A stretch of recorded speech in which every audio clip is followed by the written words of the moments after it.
Every morning, she sketched the same wild creature. A puma, silent, watchful, perched on the ridge above her cabin. For months, it returned. Same time. Same place.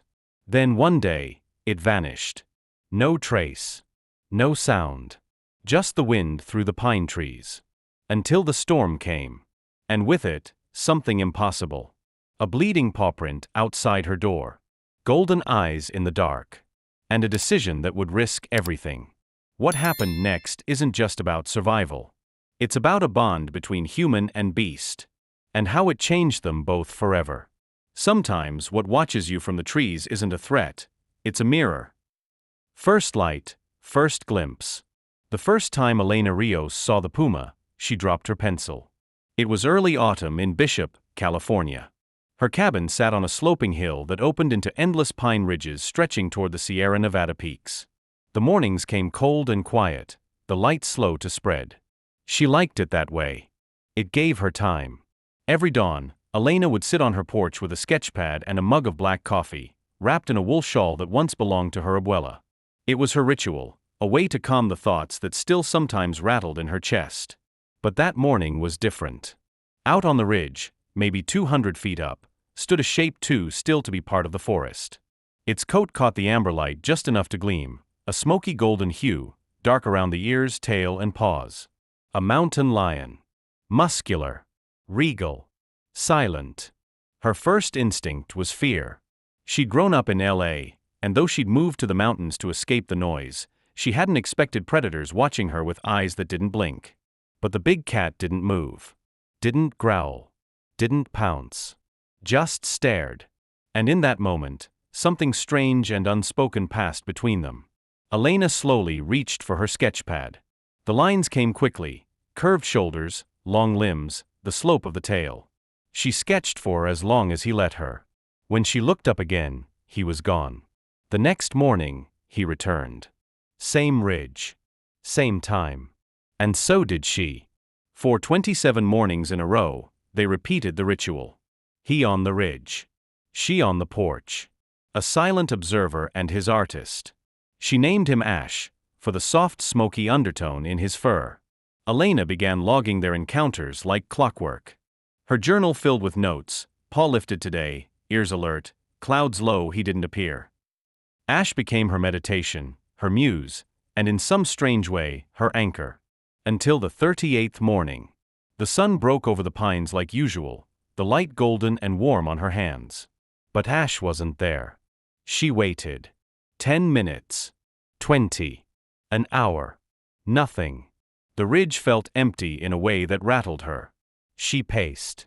Sipped cold coffee. Walked up the trail a bit, then doubled back, scanning the tree line. Then she heard it. A sharp, echoing crack, like a branch snapped, but sharper. More metallic. Gunfire. A second shot, closer this time. Her heart kicked hard against her ribs. She dropped her sketchbook and ran. Branches whipped at her arms as she sprinted up the narrow trail behind her cabin. It curved sharply, leading to the rocky ledge where Ash sometimes stood. As she crested the ridge, the world opened up into a scatter of granite and pine, but it was what lay ahead that made her stop. Blood. Just a smear barely visible in the needle-strewn dirt, but fresh. Still wet. She crouched instinctively, reaching down to touch it with trembling fingers. A print beside it, large, distinct, unmistakable. Puma. Her breath caught. Ash? She whispered, as if he might step out from the trees just because she asked. But the woods only answered with wind. She stood, her pulse thrumming in her neck. The puma she had drawn every morning was no longer a distant subject on paper. He was real. Bleeding. Hunted. And somehow, she felt responsible. Elena scanned the tree line once more before turning back. She would find him. Whatever it took. But to understand why she couldn't let go, why that puma meant more to her than she even understood, we need to go back. Back to the woman Elena used to be. Before she met Ash. You don't move to the mountains unless you're running from something, or toward it. Where silence begins. Before the mountains, there was a gallery in San Diego. And before that, a man named Thomas who said he loved her drawings, then slowly chipped away at her confidence until her hands trembled before every commission. He didn't raise his voice, not exactly. But his silence could freeze a room. "You draw animals because people are too complex for you," he once said. She didn't argue. Because he wasn't wrong, at the time. For years, Elena had drawn animals to survive. Not to make a name, not to build a brand, but because they didn't talk back. They didn't need explanations. A fox's eyes told more truth than any gallery critic ever could. A hawk's dive was a clearer sentence than any email she'd write. But the pressure built. Deadlines replaced instincts. Client notes overruled feeling. She stopped sketching for herself. And one day she collapsed, literally. In the middle of a conference call, her vision tunneled, her breath caught, and her knees gave out on the polished floor of her downtown studio.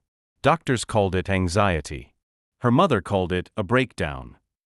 Thomas called it dramatic. She didn't call it anything. She just left. With one duffel bag, a worn set of Prismacolor pencils, and her grandfather's old Jeep, Elena drove north with no destination. She ended up in Bishop, a town nestled against the Sierra Nevada where the only sounds were wind through the trees, the occasional hawk overhead, and the crunch of gravel beneath boots. She rented a weathered cabin half a mile from the nearest road and 2 miles from town. It had a leaky roof, a stubborn wood stove, and a porch that caught the morning light just right. It also had silence. The kind that wasn't empty, but healing. At first, she struggled. She checked her phone constantly, expecting a call that never came. The quiet unnerved her. Without the noise of city life, her thoughts got loud. Memories replayed, moments she wanted to forget, voices she still heard. But something shifted when she saw a deer grazing in the fog outside her window one morning. She reached instinctively for her sketchpad. The lines came slowly, then faster. The paper absorbed everything, the fear, the grief, the guilt. She sketched every day after that. Birds, squirrels, a coyote once. Each drawing brought her a little further back to herself. So when the puma first appeared, it didn't scare her. It stirred something ancient. Recognition. She hadn't known his name yet. But she knew his stillness. It mirrored her own. And that's how Ash became more than just a wild animal. He was a symbol. Of her return to instinct. To truth. To something real. But the more real he became, the more the outside world began to close in. And not everyone in Bishop thought a mountain lion near town was something worth sketching. To some, wild things are threats. To others, they're reminders of what we lost. The man down the trail. The first time Sam Carter knocked on Elena's door, it was 6:42 a.m. She was sketching Ash from her porch, as usual. The puma was still regal as ever, perched on the granite ledge. She was halfway through a stroke capturing the tension in his shoulders when she heard boots crunching gravel. She turned. Sam stood just off the steps, arms crossed, his flannel shirt too thin for the morning cold. His beard was salt and pepper, jaw tight, shoulders square. A man built from years of chopping wood and not saying much. "Elena, right?" he asked. She nodded, cautious. "You know there's a cougar that's been hanging around here." She closed her sketchbook a little too quickly. "I've seen him," she said carefully. "He hasn't caused any trouble." Sam squinted at the ridge, then back at her. "That thing gets too comfortable near people, it's gonna be a problem. Had a neighbor's dog go missing last week. Saw pawprints near the chicken coop, too." Elena kept her face neutral. "It's his land, too." Sam snorted. "You feeding it?" "No. You sure?" He glanced at her sketchbook, then up the hill again. Animals get used to humans, they forget how to be wild. That's when people get hurt. He left with a warning, "Careful, Miss Rios. Not everyone in this town thinks big cats are worth drawing." After he disappeared down the trail, Elena's hands trembled as she reopened her sketchpad. But Ash was gone. 4 days after, he didn't return. Elena's mornings grew hollow.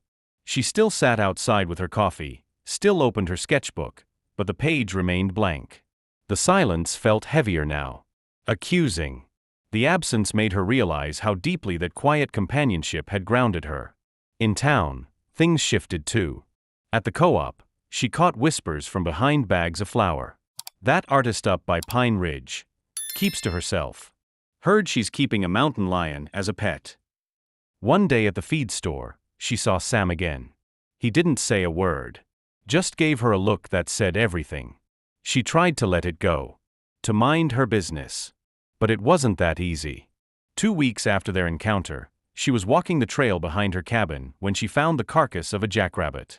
Not eaten, just killed. Nearby, a faint boot print in the mud. Not hers. That night, Ash returned. But he didn't come to the ridge. He stood at the edge of the treeline, closer than ever before. His coat was dull, his side scraped. Their eyes met. He looked. Hunted. Elena took a step forward. He turned, disappeared into the brush. And just like that, the boundary between art and life shattered. She had spent months observing him from a distance. But now, the distance was collapsing. Something was wrong in the woods. And she couldn't pretend it wasn't personal anymore. When you follow the trail of a wounded animal, you're never just chasing them, you're chasing your own need to understand. The hollow below the pines. The morning after Ash reappeared, Elena didn't pick up her pencil. She picked up her boots. The air was sharper now, carrying the bite of oncoming winter. Clouds hung low over the valley, hiding the peaks, and frost kissed the tall grass along the trail. She zipped her coat, slid a thermos into her satchel, and tucked a roll of raw venison inside. She wasn't sure what she was doing, only that she had to do something. The trail behind her cabin wove between pine trunks and broken granite, following the curve of the ridge. It was a path she had walked dozens of times, usually for the rhythm of it, the sound of her own breathing, the chance to hear hawk calls or rustling underbrush. But today, she was tracking. She wasn't trained for this, not really. But her eye was sharp. Years of studying shapes and shadows made her notice things others missed. A broken fern here. A pawprint half sunken in mud. A thin smear of blood on a rock. Ash was hurt. Not badly enough to collapse, but enough to change how he moved. His tracks were uneven, more weight on the right forepaw. After 2 hours, the path dipped into a grove of low, twisted cedar. The temperature dropped there, the shadows swallowing the sun. She paused, scanning. Then she saw it. A small hollow between the roots of an old tree, hidden by fallen branches and moss. She approached slowly. It was a den. Inside were scattered pine needles, a few bones, and the faint musky scent of Puma. She crouched, heart thudding. It was quiet, too quiet. No sign of him inside. But something told her this was his place. A resting spot. A sanctuary. She set the raw venison just outside the entrance, backed away, and sat on a nearby rock. She waited. Minutes passed. Then an hour. No sound but the wind threading through the trees. She began to sketch, not Ash, but the space. The den, the way the light filtered in, the shape of the hill. If she could understand his world, maybe she could understand his pain. Just before she packed to leave, she heard a soft crunch behind her. She turned slowly. Ash stood at the edge of the grove. Head low, shoulders tense, breath visible in the cold. He stared at her, then at the meat. And for a long time, nothing. Then he stepped forward. Not fast, not aggressive. Just sure. He grabbed the meat, retreated into the den, and disappeared into shadow. It wasn't trust. But it was something. The next time she came back, she wasn't alone. Because someone else had noticed the change in the forest too. And not all visitors brought warmth or meat.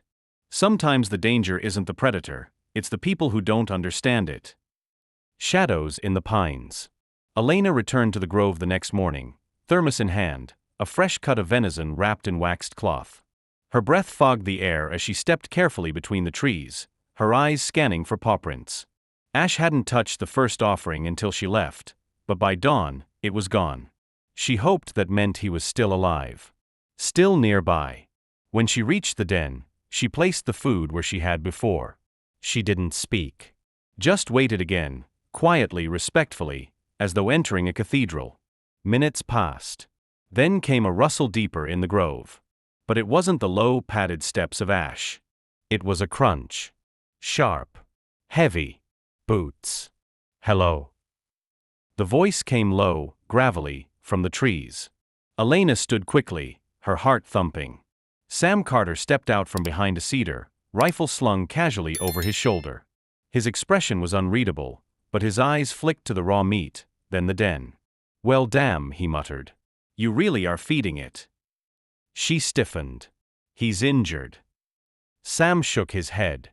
"Doesn't matter. You're teaching it to come close. You're making it dependent." "I'm not," she said, more sharply than she meant to. "I'm trying to help." Sam looked at her like someone who'd already made up his mind. You know what happens when a mountain lion stops acting like a mountain lion? People end up in the ER, or worse. He stepped closer, boots crunching frozen dirt. "I saw fresh prints by my shed this morning. Something got into my trash last night. Guess who I'm betting on?" She crossed her arms. "Maybe it's looking for food because someone shot it." Sam's jaw clenched. "You accusing me of something?" "I'm saying you're the one who threatened it." His eyes narrowed. "I'm the one trying to keep people safe." Elena didn't flinch. "From what?" "A wounded animal just trying to survive." He stepped back, adjusted the rifle on his shoulder. "You keep playing Jane Goodall, you're gonna get someone hurt. Or killed." Then he turned and disappeared into the trees. She didn't follow. Just stood there, breath shaking in the cold.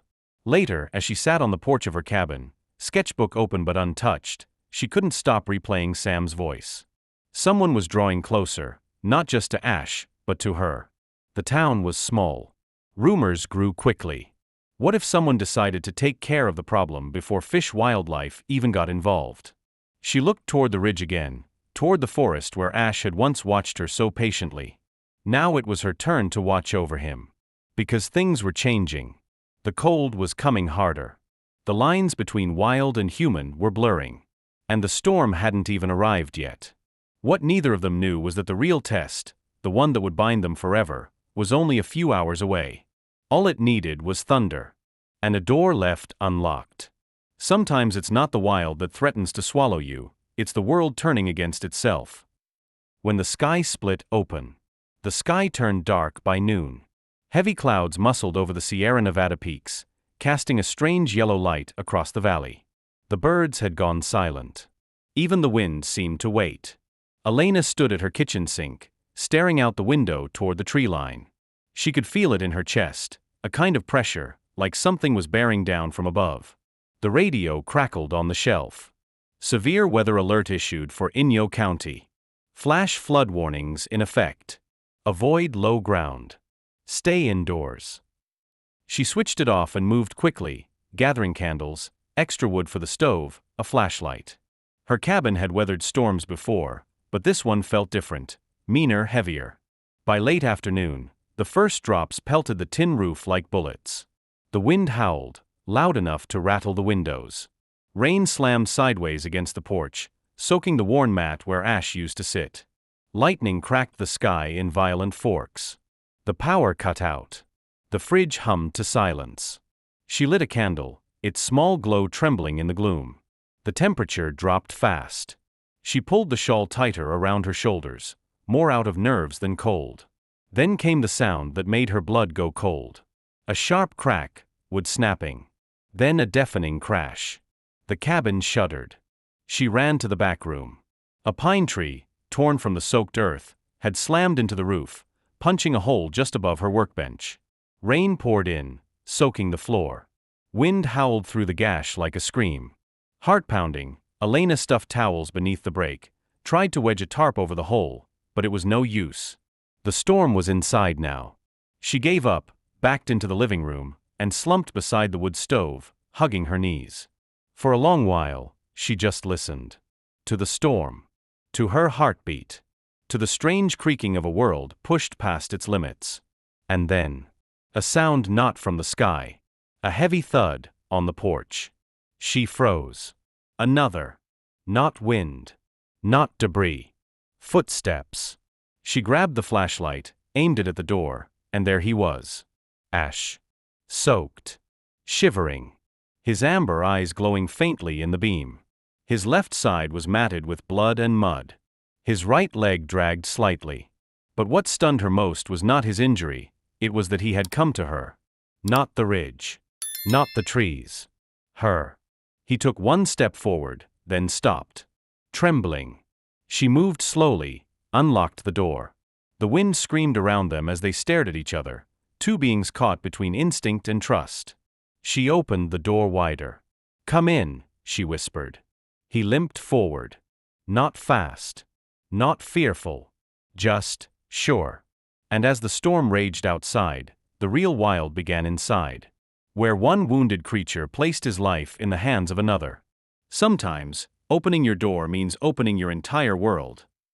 Firelight and fear. Ash crossed the threshold like a ghost.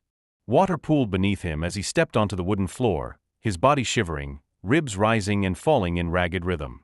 Elena stood frozen, her hand still on the doorknob, heart thundering in her chest. The wind slammed the door shut behind them with a bang that made her flinch, but Ash didn't move. His eyes never left hers. Up close, he looked even worse. His coat was matted with rain, speckled with debris and blood. A long gash ran along his flank, clotted but raw. His front paw was swollen, the fur around it slick with mud. Elena swallowed, trying to keep the panic at bay. He was massive. Every muscle in his frame still held power, even injured. But the look in his eyes wasn't one of aggression. It was exhaustion. And trust. He limped to the edge of the hearth, then collapsed with a low groan onto the rug near the cold wood stove. Elena backed away slowly, giving him space. Her hands shook as she lit a fire, each flick of the match feeling like it might burn down the entire cabin. But the flame caught, and warmth bloomed through the room. Ash's eyes flickered toward it, then closed. Only then did she let herself breathe. She moved around the room carefully, not fast, not loud, never turning her back on him. She brought a towel, some clean water, a roll of gauze she had stashed in an old first aid kit. She didn't know what kind of damage she could safely treat, but the cut on his side was open, and it had to be cleaned. When she stepped near him, he lifted his head, not warning, not growling, just watching. She knelt slowly, showing him the towel first. Let him sniff it. Let him decide. Ash blinked once. So she pressed it gently to the wound. He flinched, but didn't move. She worked carefully, whispering the whole time like she was speaking to a sleeping child. "It's okay, you're okay. I've got you now." The blood soaked into the towel in dark blotches. She could see now how deep the wound went, not fatal, not gushing, but bad enough that infection was a real risk. Once the bleeding stopped, she bandaged what she could. When she looked up, his eyes were on her, watching her the way he used to from the ridge. As if she were the wild thing now. The fire crackled. Wind screamed through the broken roof. But inside that small circle of warmth and flickering light, they sat in silence. The Puma and the woman. Both scarred. Both out of place. Both still alive. By morning, the storm would pass. But something else was coming. Something louder than wind. And more dangerous than claws. Peace is rarely quiet when the world demands you choose a side. After the storm. When Elena woke, the fire had burned low, casting long shadows on the walls. Her neck ached from falling asleep on the floor, curled near the hearth. The smell of wet fur, ash, and pine lingered in the air. For a moment, she forgot everything, until she turned and saw him. Ash was still there. Curled up, chest rising and falling in a slow, steady rhythm. The bandage she'd wrapped was still in place, though stained and loose. She didn't dare adjust it yet. Not while he slept. Outside, the storm had passed. Sunlight pressed against the windows like an apology, warm and golden. The mountains gleamed with new snow on their peaks. The forest glittered, wet and hushed in the aftermath. But peace wasn't what Elena felt. It was a strange unease, like the quiet before another kind of storm. She stood slowly, stretched aching muscles, and stepped onto the porch. The damage was worse than she thought. One tree had snapped clean at the base, part of it still lodged in her roof. Gutters torn off. Water pooled on the porch where the storm had warped the wood. And muddy paw prints. Not just ashes. Boots. Elena's stomach sank. She didn't hear Sam Carter coming until he was halfway up the path. He didn't call out. Didn't ask permission. Just marched right up like he owned the mountain. "Elena," he said sharply. "You all right?" "I'm fine," she answered, a little too fast. His eyes narrowed. "Saw your chimney smoking. Thought I'd check. Power's still out down the road." She nodded, blocking the door instinctively. "Thanks." But his gaze shifted, past her shoulder, toward the cabin's interior. "What's that smell?" he asked. "Wet wood," she replied quickly. He took a slow step forward. "Funny thing," he said. "I passed by your shed earlier. Saw some fresh blood on the path." Elena didn't speak. Sam tilted his head. "That cat's still out here, isn't it?" Her pulse pounded in her ears. "I told you, if you're feeding it, if you're harboring it, you're making it dangerous." "He's not dangerous," she said, voice rising. "You don't know that." "I do." "Do you?" he snapped. "Because all it takes is one moment, Elena. One wrong movement. One scream from someone's kid out on a trail. Then what?" She stepped back, voice shaking. "He's hurt. He came to me for help." Sam stared at her for a long moment. Then his hand rested on the butt of his rifle. "That thing's a wild predator," he said, stepping off the porch. "You don't get to decide what happens next." He turned and walked down the trail, boots leaving muddy prints behind. Elena stood there long after he vanished. Because now, the world outside the cabin wasn't just watching. It was coming. And inside, the creature she saved would soon become the center of a decision no one wanted her to make. Not the law. Not her heart. Not even Ash. You can't keep something wild without becoming part of the wild yourself. One last night. That evening, Elena didn't light the fire. The cabin was cold, but silence hung heavier than frost. Ash lay by the hearth, eyes open now, tracking every movement. His breath came easier, though he still winced when shifting his weight. She sat across from him, knees pulled to her chest, sketchbook open but untouched. Her thoughts spun.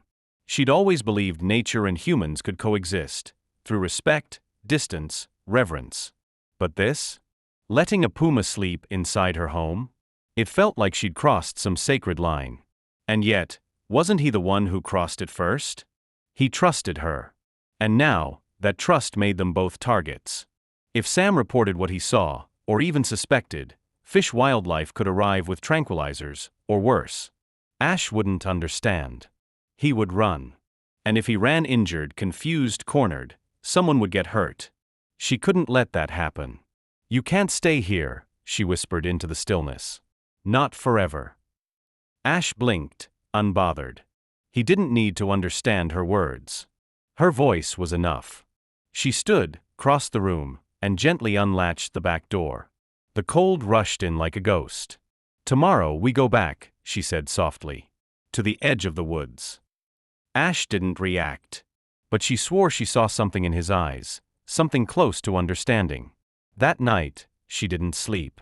She sat by him instead, pencil finally moving again. Sketching not his power, not his form, but his stillness. His trust. The moment before goodbye.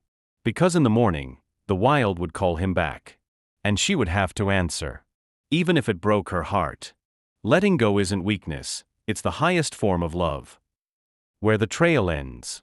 The morning came pale and quiet, with sunlight melting the frost that had settled over the pines. Mist clung to the trees like breath not yet exhaled. Elena stood at the back door of the cabin, one hand resting on the frame, the other clenching the rolled blanket she had wrapped Ash in the night before. Ash rose slowly. He was steadier now. His limp remained, but the fire had returned to his eyes. Not fear. Not pain. Readiness. They walked together through the backwoods trail, slow and quiet, the way you walk when you know the earth is listening. Elena had brought nothing but her sketchbook and the memory of his weight against the cabin floor. Every step cracked frozen leaves underfoot, a rhythm that didn't feel like goodbye yet, but it was. The grove looked different in daylight. Brighter. Less hidden. The den was still there, half sheltered beneath the old roots, the blankets she'd left now crumpled and untouched. Ash stepped ahead of her, paused by a tree, and looked back. For a second, just a second, she felt the same stillness from those early mornings, the quiet pact they made without words. The bond that didn't ask for ownership or promises. Only presence. She stopped a few feet away. "This is where I leave you," she said, her voice catching in her throat. Ash didn't move. She knelt, opened her sketchbook, and flipped to the last page. A sketch she'd finished just hours before. Him, curled by the fire, one eye open, alert even in rest. She tore it out and laid it gently on the ground. "A piece of me," she whispered. "So you'll remember." He stepped forward, sniffed the paper, then looked past her, toward the wind, toward the ridge, toward something only he could sense. And then he was gone. No roar. No final glance. Just the soft sound of Paws returning to the wild. Elena stood for a long time, the chill crawling back into her bones. She didn't cry. Not then. Instead, she reached into her coat, pulled out her pencil, and began to draw the grove, this place where endings and beginnings blurred into one. Where something wild once came seeking shelter. And left her more human than she'd ever been. Months would pass. Snow would fall, melt, and give way to spring. And in time, Elena would tell the world what happened. Not in words, but in lines. Some stories are not meant to be caged in words, they live in the spaces between silence and breath. The ridge remembers. Spring arrived like a soft apology. The snow receded from the ridges, leaving the ground soggy and green. Wildflowers bloomed in bright bursts along the hills, and birdsong returned to the early mornings. Elena stayed in the cabin. She fixed the roof herself, slowly, deliberately, each nail away to steady her hands. She resealed the windows, restacked the firewood, and started waking early again. Not out of habit. Out of hope. But the ridge remained empty. Days turned into weeks. Weeks into a new rhythm. Ash didn't return. Not to the grove. Not to the porch. Not to the place where she first saw him in the golden light of autumn. And maybe that was how it was supposed to be. She didn't chase him. Instead, she painted. For the first time in years, she painted without instruction, without revision notes or pressure. Her walls filled with portraits, not just of Ash, but of that brief winter when the wild came inside. The firelight. The blood. The porch soaked in rain. The eyes that never looked away. By late April, she gathered her sketches into a binder and sent it to a small publisher in Sacramento. She didn't expect much. Just needed to let it go. 2 months later, they called.